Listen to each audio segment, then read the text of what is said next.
why don't you just come to the relationship whole? It's a comment that I've received a few times. I did a video on reciprocation being the foundation of a quality relationship. Mm-hmm.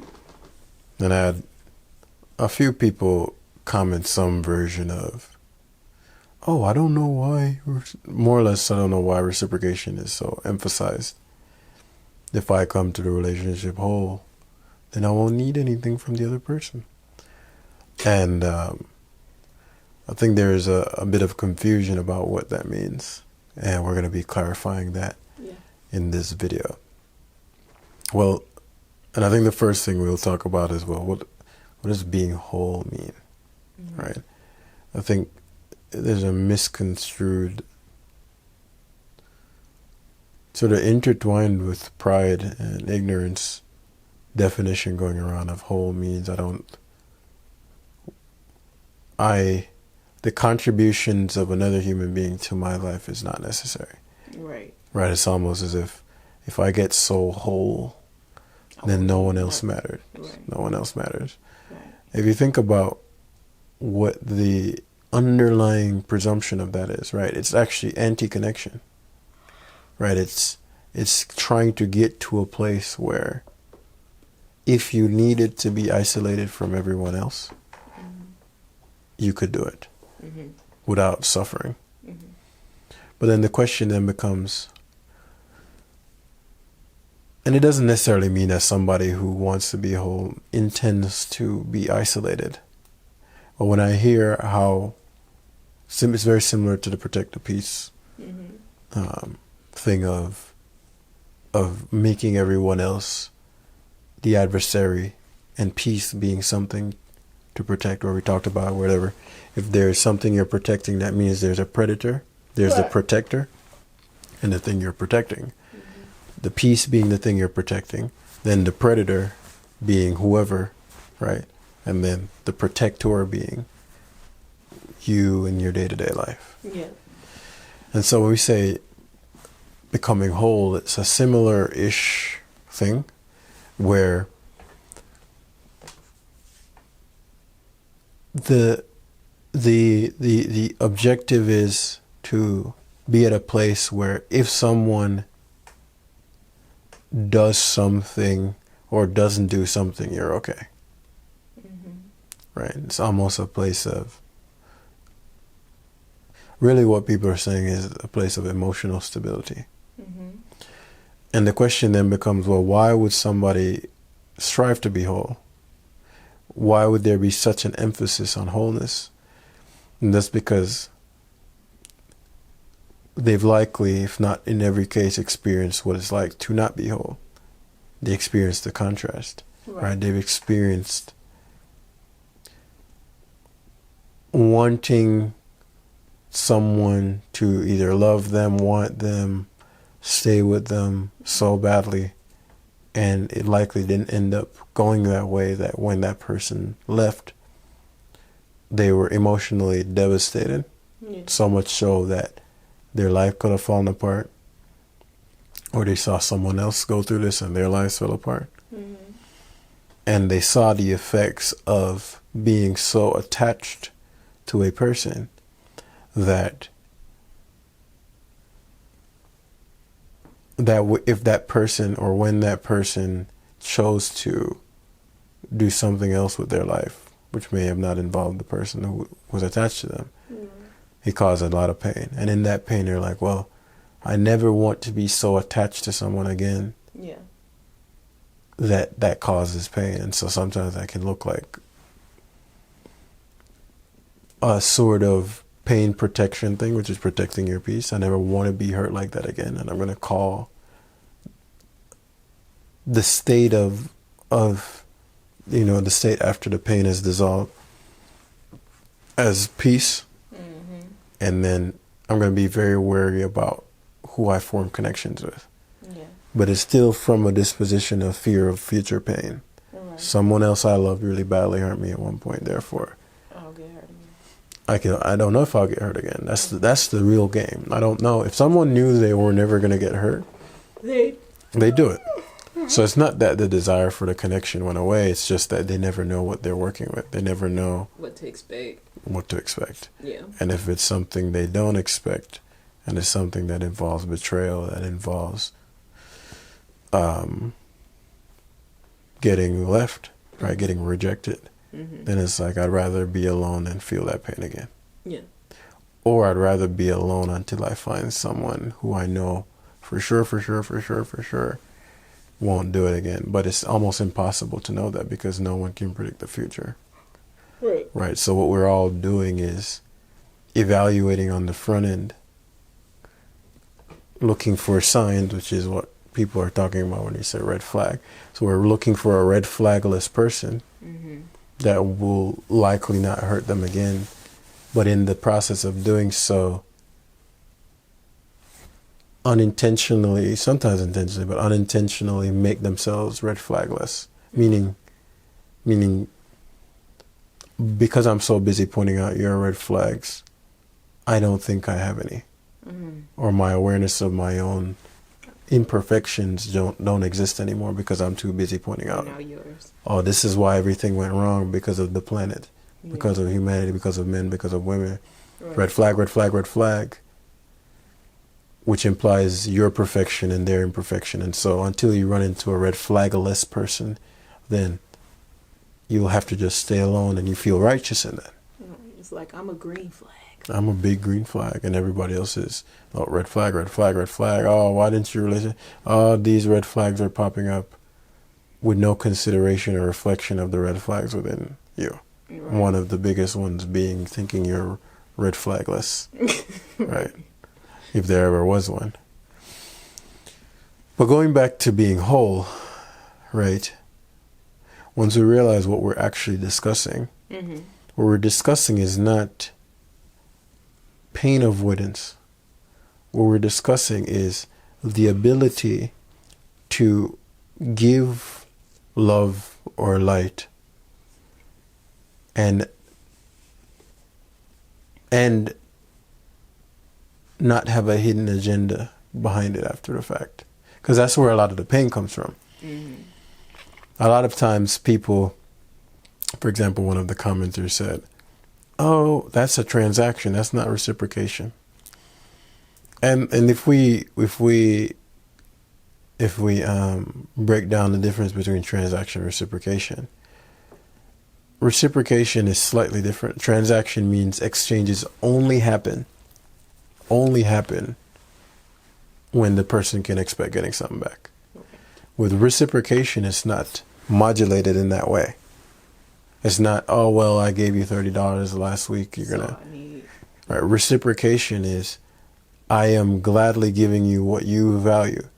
Somebody, let's take a realistic, so it's just transactional, for example, transactional sexual relationship could be, for sexual activity, whatever that looks like, it's going to be $1,000 an hour or a session or whatever. Right. And the only time it happens is when I'm getting whatever. It could be money, could be whatever. Whatever the trade-off is, yeah. And that's the only time. If the $1,000 per session or whatever isn't there, then it can't happen. It's a transaction. It means there can be nothing outside of the exchange. Reciprocation is, I can give you this, and this, and this, and you may only give me this one thing from another person's standpoint, maybe like nothing. So let's say it's like, I am rich, and what reciprocation looks like for me is a woman giving me a massage at the end of the night, being happy to see me when I get home, and making a meal and making sure it's ready. Is that worth all the access financially she's getting from me? If I were to pay somebody for those things, it wouldn't be. Right. So if I were to say, okay, I'm going to just hire someone to show up and get me my meal, to give me a massage, and to greet me happily, that would be a transactional situation. Meaning that the dollar amount on that may be a couple $100. Whereas somebody who is reciprocal, meaning they happily do those things because they want, because it's an expression of their affection, love, and care for me, not necessarily, okay, well, I'm going to stop the moment I didn't get. And it's not measured, right? So if it's like, okay, well, that person is sick, so they can't cook for a while. They can't greet me at the door. They can't give me a massage. If it is a transactional relationship, then you're going to have to like stop getting the benefits until you're back healthy. Yeah. If it's reciprocal, then the valuing of each other, the love for each other, the care for each other, the desire for each other's well-being in and of itself is what's fueling the dynamic. Yeah.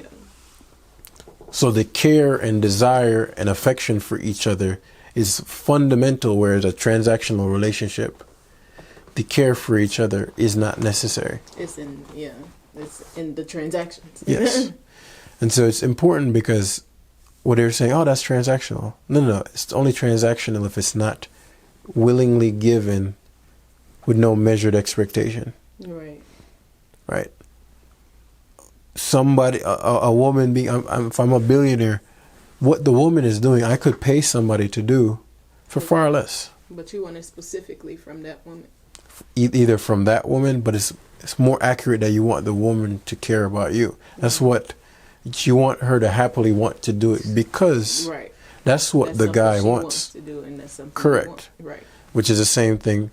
Can a woman go, oh, can she buy herself a rose? Yes. But why does she want a man that she cares about to give it to her? It's not about the rose in and of itself. Sentimental value. Bingo. Yeah. And that has value to it in a way that's non-tangible. Right. Right. Mm-hmm. So that's emotional value. So when we talk about wholeness is not about, oh, well, I have no expectations or requirements of you. Mm-hmm. Wholeness means if the person chooses to stop, you're not going to die. Right. You're not dependent upon them doing the thing in order for you to be able to sustain your existence. Right. It does not mean there are no expectations. And so what I noticed in the comments, like, oh, why don't you just show up whole? I'm like, okay, what does that look like? Let's play that out. I'm going to show up. I'm Dr. Whole out here. Right? Dr. Whole. And you meet somebody, you're like, okay, Dr. Whole. You meet a beautiful young lady. Or it's a female doctor. You meet a strapping young man, right? Mm-hmm. And he's Miss Hole, amazing, yes, I've been looking for you, yeah, right? And you're so whole and loving. You're like, yeah, I have no requirements of you. You don't have to reciprocate at all because I'm so whole, right? And so you're just giving. You're like, yeah, and they're just taking. They're just receiving. Yes, thank you. Oh, awesome. Let's take them out. Or you just continually give. Oh, you're giving whatever that looks like, right? You're just contributing to their reality, and you're getting almost nothing back. But you're whole, so why do you need anything back? What? You're whole as fuck. Why do you need anything back? Right. You're super whole. Whole AF. Why would anything need? You can't add anything to anything whole. Right. It's perfect. If it's whole, there's no room left. Yeah. So that means you can infinitely give and infinitely get nothing back. But we all know that if that after a week, a couple days, you'd be like, hold up, you're going to feel used. Mm-hmm. So where does the concept of used come from in somebody's life who's whole? And that's where that logic breaks down. And of course, I'm always curious to hear if there's something here that they're saying that I'm misinterpreting. So I always respond to these comments. Nobody ever responds back when I break these things down. Yeah. The reality is that a healthy relationship has inherent expectation to it, but there needs to be a discernment between what the ratio of put it like this. There are only three ways to get things, right? I can take it, from you. We can exchange, or you can give it to me. Right. When you give something out of love, in that moment, I am going to share something with you with zero expectation of reciprocation, of anything back. Yeah. So even if you never give anything back to me, Right. that'll be fine. That's a loving gift. That's actually what giving means. It means you don't ever have to give me anything back. And I will never have some underlying expectation back. An exchange is when I give you something and I want something back from you. Now, where people get caught is that they give, but it's an exchange, but they just don't tell the person it's an exchange. And then when the person doesn't give them back what they wanted, they get upset and say they were used. I see men and women do this. A guy will take a woman on a date, 3 dates, and she says, okay, great, thanks. The guy never explicitly states that he wants sex. He never explicitly states that he wants things to move forward. He just says, oh, let me take you out. She's like, okay. Third date, so you want to go back to my place? No. Man, this girl used me. Bro, there was never a point where you were saying, or you were upfront about the fact that, oh, I'm taking you on these dates because I want to eventually have sex with you. You never said that. Right. So you made it seem like these were just gifts. Man, she should have known that. Well, that's on you, right? You have to take accountability and go, I should have made that clear, right? As a woman may go, oh, you know, I cooked for him and I did these things and I brought him lunch and I blah, blah, blah. Oh, I just want to do this for you. Oh, I just want to do this for you. Oh, and presenting it as gifts, right? But they're really exchanges that she didn't tell him she was doing. And so after a while, whether the relationship doesn't move any further forward than she wanted, oh, he just used me for, I did all this cooking, cleaning, sucking, fucking. And it was an exchange that you didn't make clear to him. Right. And like, he used me. No, you were trying to use him. He was trying to use her. And it didn't work. That's why you didn't tell him.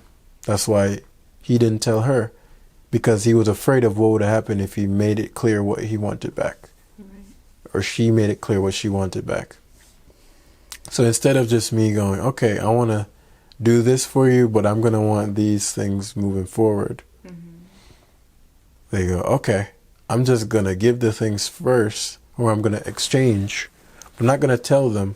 I'm just going to do so much for them that they feel obligated to do the thing back for me. And if they don't say, oh, I don't feel obligated to do that, because I perceive those as gifts. That's what you told me. Oh my God, you used me, you're a user. You manipulated me, you took advantage of me. Right? And so when you give, it's a gift. No strings. If you're going to exchange, make it clear.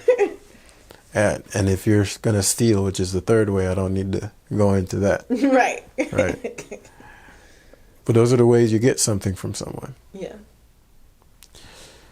So when we go back to being whole, it's important to understand that relationships are built on giving, which is what love is, giving without expectation. And then it's also built on things that are expectational, which are exchanges. It's not just give, and no expectation, no return. There are give and receives. That's okay. I don't know why people are so up in arms about a negative connotation with the give and receive thing, and it's like that's literally what it is, though. It's not all the time, like you said, because then it would be transactional. Correct. But there's aspects of that in a relationship, no matter what. No matter what, whether you know it or not, whether you think it is or not, that's literally what it is. And that's how we go about determining who we give to. Yeah. Let's think for a second. And this is another one I asked. I said, okay, Dr. Ho, if wholeness is all that's required, both people should just come to the relationship whole. yes, that means that they're not codependent. That means that they can regulate their emotional world regardless of whether you leave. Right? If you go up and you're just well, if they're both whole, why would you have expectations? Why would you have any preferences and desires? All right, so if somebody's whole and there's no expectations within a relationship, there's nothing that they're telling them that they'll need from the other person, need and want from the other person for this to be a worthwhile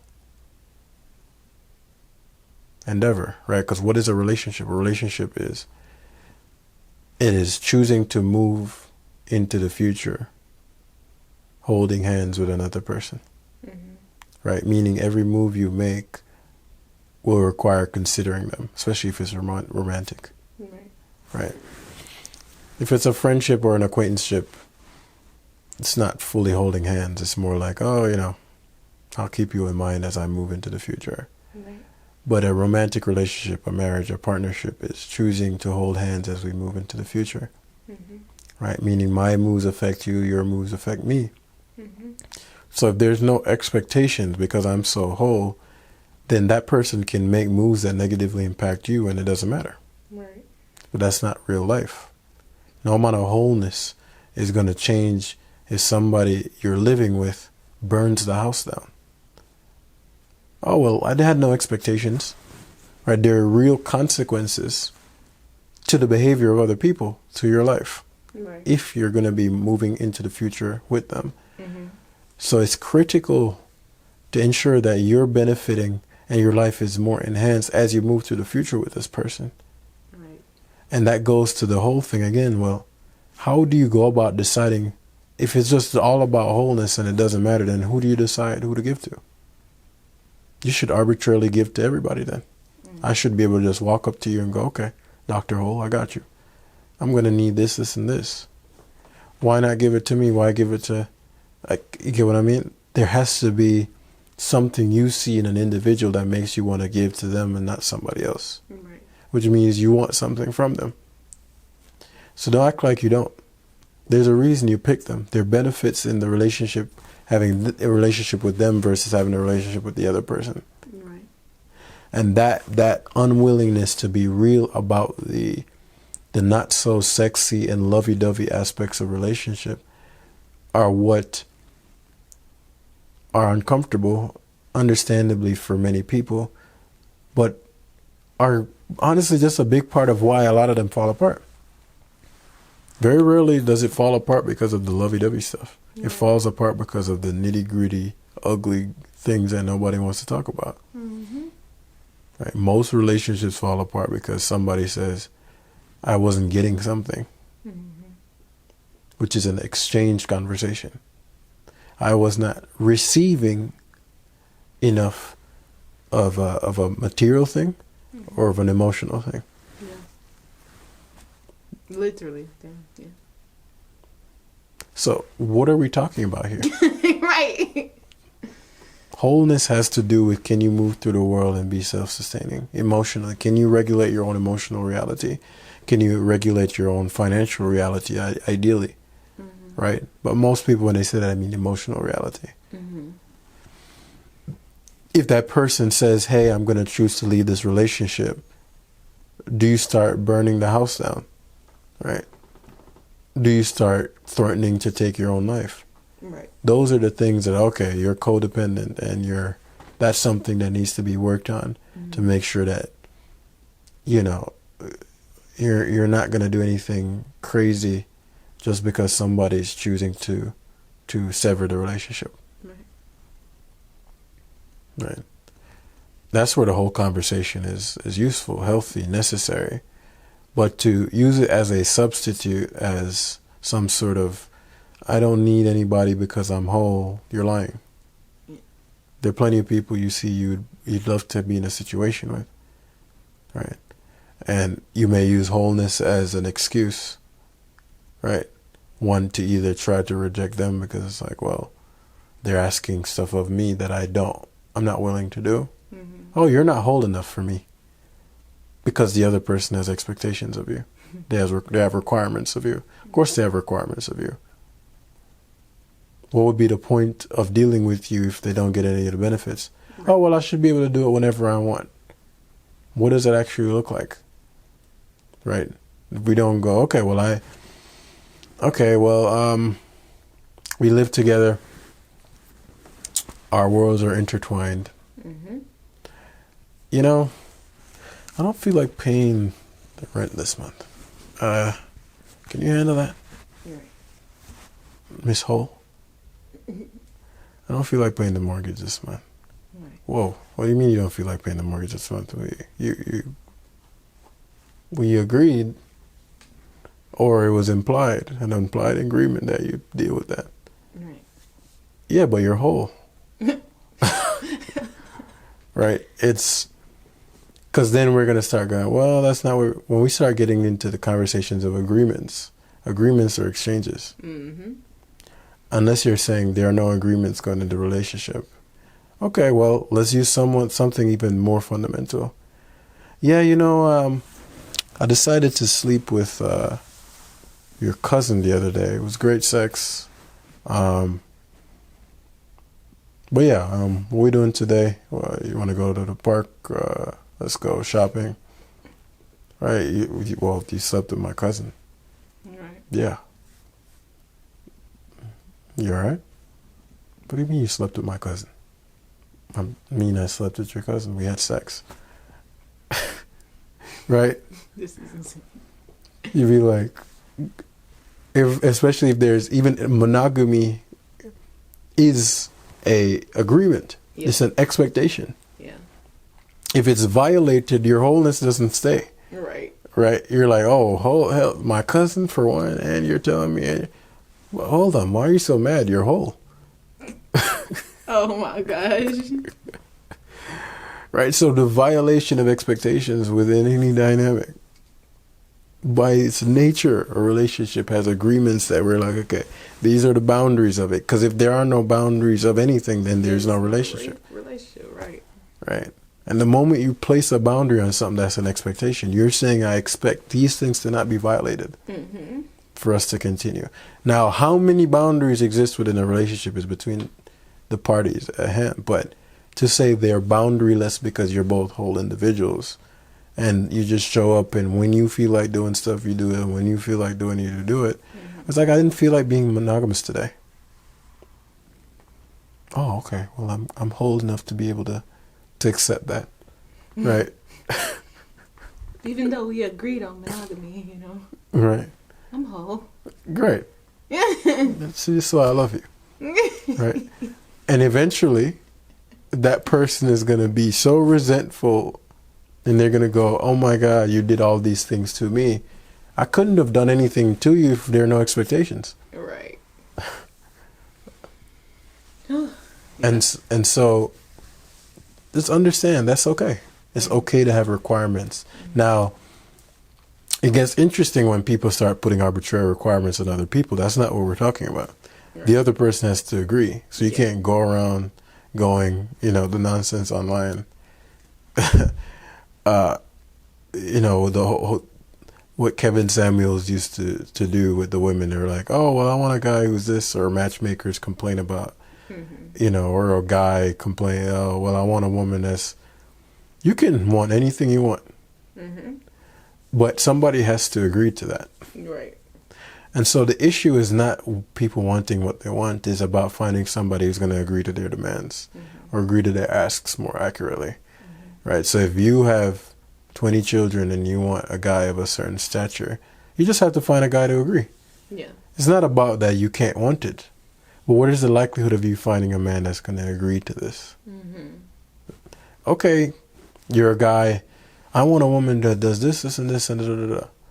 And you're a loser. Okay. That's fine. You can want that.